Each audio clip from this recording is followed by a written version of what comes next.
Wildlife at risk from cars as road trippers head out for holidays. Here's what you can do to avoid hitting an animal. As winter creeps closer, many people are seizing the opportunity to roam through regional areas and bask in autumn's beauty.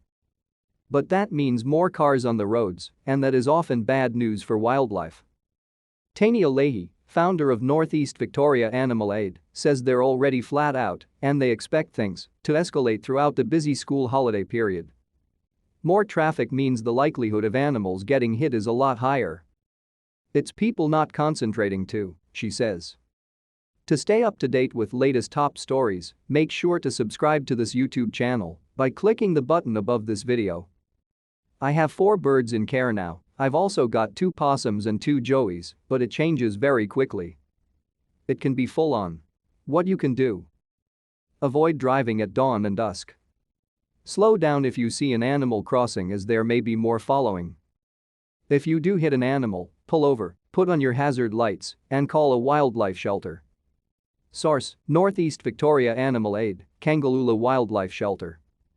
Also in regional Victoria, Chris Lehman, Kangaloola Wildlife Shelter Secretary, says the timing is bad as there have been a lot more animals out and about lately. This happens every autumn, but at different times, he says.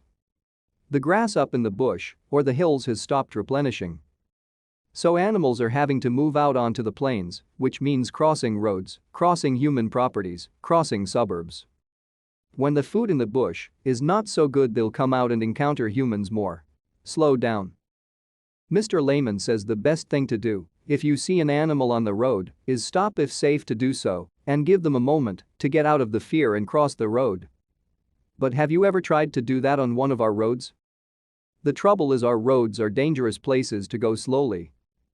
I was on the Yakandanda road today and I was thinking, don't even try to do a U-turn here, there's just so much traffic.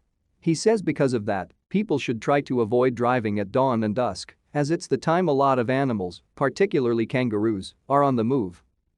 Honestly, it's just awareness. Avoid those times if you can and be aware that where there's one animal, there are probably 3 or 4.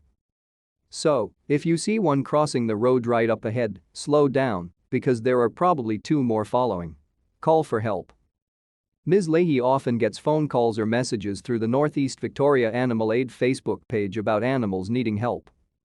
Ms. Leahy urges people to call a wildlife shelter if they hit an animal. Supplied Northeast Victoria Animal Aid, but she's more worried about the calls she doesn't get. She says a surprising number of people don't stop if they hit something.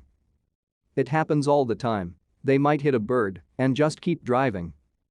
Or they'll get out, have a look at their car, and then leave, she says. Ms. Leahy thinks a lot of people get overwhelmed when they hit an animal, are worried the animal might be dangerous, and aren't sure if there's anyone nearby who can help. In fact, when she started Northeast Victoria Animal Aid as a way to help wildlife injured in the Black Summer bushfires, she didn't realize just how many local foster carers there were. We actually have a lot.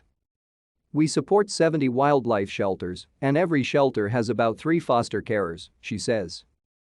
Once we started, we connected a lot more people that we didn't realize were out there. There is a whole network of people nearby who know exactly what to do after an accident, and Ms. Leahy also emphasized that vets also don't charge for treating wildlife. All you have to do is let them know.